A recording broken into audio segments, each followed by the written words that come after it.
as we said today, setup-wise, we're looking more from down the line. Now, I would say it's tricky to see from this angle, but your stance does look a little bit wider, okay? A little bit wider with the feet will just give you a bit more of a stability with the base, help you rotate a bit better, and give you some stability to create some speed there with the golf club, okay? What we were looking at was to try and get your club to swing a little more across kind of your shoulder angle, okay? So I'll put these blue lines on here now, okay? If we look at this one on the left-hand side, we go back. This is okay, but then we start lifting up. Your left hand gets very high. Your left elbow and left arm are very high across your shoulders there. Above that, your spine angle now has kind of risen up to almost vertical. Left heel off the ground, left knee. You're not really creating much power there. It's more just I'll position the club back here and then give it a whack, okay? And because then when you try and come back to the golf ball, orienting from exactly, and as the club then starts coming back down, it's slightly outside the line they come at the golf ball. As a result of that, come across the ball. You see the ball now going out to the right there because of the contact, okay? So that was your backswing position there, quite high. We go back to where you were there. Now, if we look at this on the right-hand side, same good position here now on the way back, but you then keep turning your body and maintain your spine angle, so the arm now across your shoulders, and your spine angle has been maintained a lot better, okay? The left foot is on the ground, the left knee's not so much kinked up in the air, the left hip has gone underneath, your left shoulder's gone underneath, so you're actually creating an angle now where your hands are working underneath this, what we call plane line, okay? So the club now, when you swing back down, can then start swinging back down underneath that blue line, and coming from a better angle back in the golf ball. Much better contact, as we can see now, because that club's working a lot shallower, and the ball now going nicely towards target, and you can then release the arms through, and the club then follows that blue line, as you can see, up the other side. So that's perfect, okay? Really good position. Whereas this, as we say, the arms are coming down a lot steeper. Your arms are on that blue line there when you're coming down. The club sort of on the blue line here, not right underneath. As you go to the golf ball here now, trying to pull it through the club now, you can see sort of steeper on that other side there, so you've kind of gone a bit choppy, and then it's not as efficient a movement as we're trying to do. What we're looking for is basically to try and get the most efficiency out of your swing by swinging on one angle around your body. So if you were kind of, for example, if I sort of draw a little picture of you here now, so this was kind of you stood up here now, and there's a body there and your arms there, and you had the club out here, okay, and the camera up here was looking straight down to you.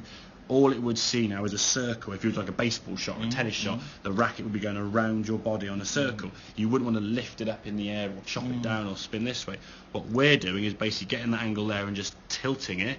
So your spine angle now would be over here, arm would be down here with the club there, and the camera now is looking from that direction. It will still see the same circle around your body. We're not trying to change it by moving up. And as you said, the more movement you have with the spine angle here, if you have to go back and up, you then got to make an adjustment on the way down. So your knees lifting, the hips lifting, the shoulders are lifting, your spine angle's leveling off. And at this position here now, your shoulders are almost level to the ground. This left arm's having to go up. Otherwise, if your left arm was round here somewhere, the club would be in the wall behind you, kind of thing. So you're making these adjustments based on what your body's doing. So if we can practice that movement up against the wall, okay, so you can put yourself against the wall there, and you're trying to rotate, and obviously keeping your head on that wall. There's a little bit of movement off there, as you can see, okay, so we can practice that movement to get that better. That will certainly help. But for me, the angle of that club now working around your body is much better. You're able now to square the club face up. You're able to help the club face and hinge with the wrist, which is going to increase your power, increase your ability to square the club face up. And from then now, as we go on the golf course next time, hopefully, it'll be a trust thing. Think, okay, right, I can start the ball now down this direction, not worrying about going over here. The problem is, and this is why I try and do sort of range course, is the things we'll work on, then we'll try and see how you perform on the golf course with. It's all very well doing it on here. There's no consequence to a ball going left or right here. And if we duff a shot in the corner, drag it back again, you've hit 67, 80 golf balls there in about half an hour. Okay, you hit 1 or 2 a minute. Okay, whereas on the golf course, you hit one drive, then you go to a 7-iron or a hybrid or a 5-wood, then a wedge, then a putter, and then the time you use your driver is usually very often after having used the shortest club in your bag, i.e. the putter down here, and then to go and stand up to a driver.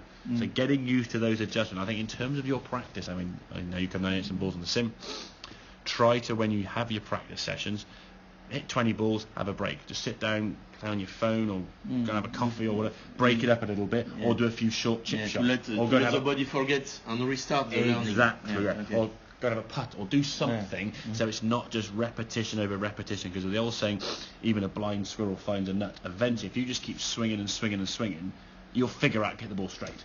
But it's not a way to hit the ball. So it'd be 3 or 4 wrongs making a right. Then when you try and transfer that to the golf course, your brain doesn't remember what those 3 or 4 things I was doing on the simulator. Or in fact, if you give me 10 swings, I'd find them in the fairway. I have. We are using the driver.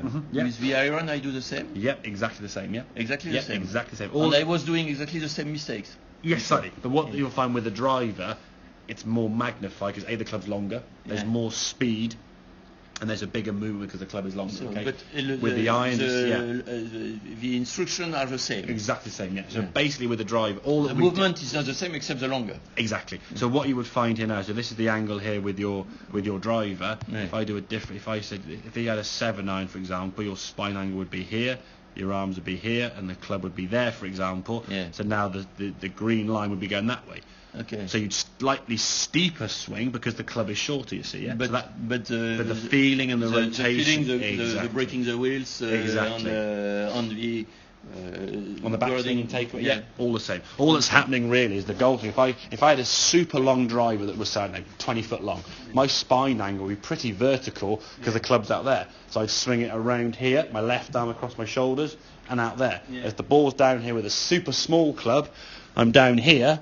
Okay, I'm still going to swing my left arm across my shoulders and down this way. I wouldn't go around here. I wouldn't kind of go up there. All that's happening. The initial position, but not after. Exactly. All you're doing is your setup will adjust to the club you've got. And if you look at your golf bag, obviously with different length clubs in your bag, this is where the learning needs to come, where you learn at different spine angles. Here's my pitching wedge, 7-iron, 5-wood driver. Then obviously with the driver, there's a subtle change, only because the driver is the only shot in the bag. You'll play the ball from that position, off the ground this much. And that's just because there's a lack of loft in the golf club. If a driver had 25 degrees of loft, you could play off the ground, but it doesn't. So it's for that purpose. Okay, does that make sense, Eric? Yeah. Good. Okay, have a couple more then, and then we'll see how we do get that working with that left arm again. Okay.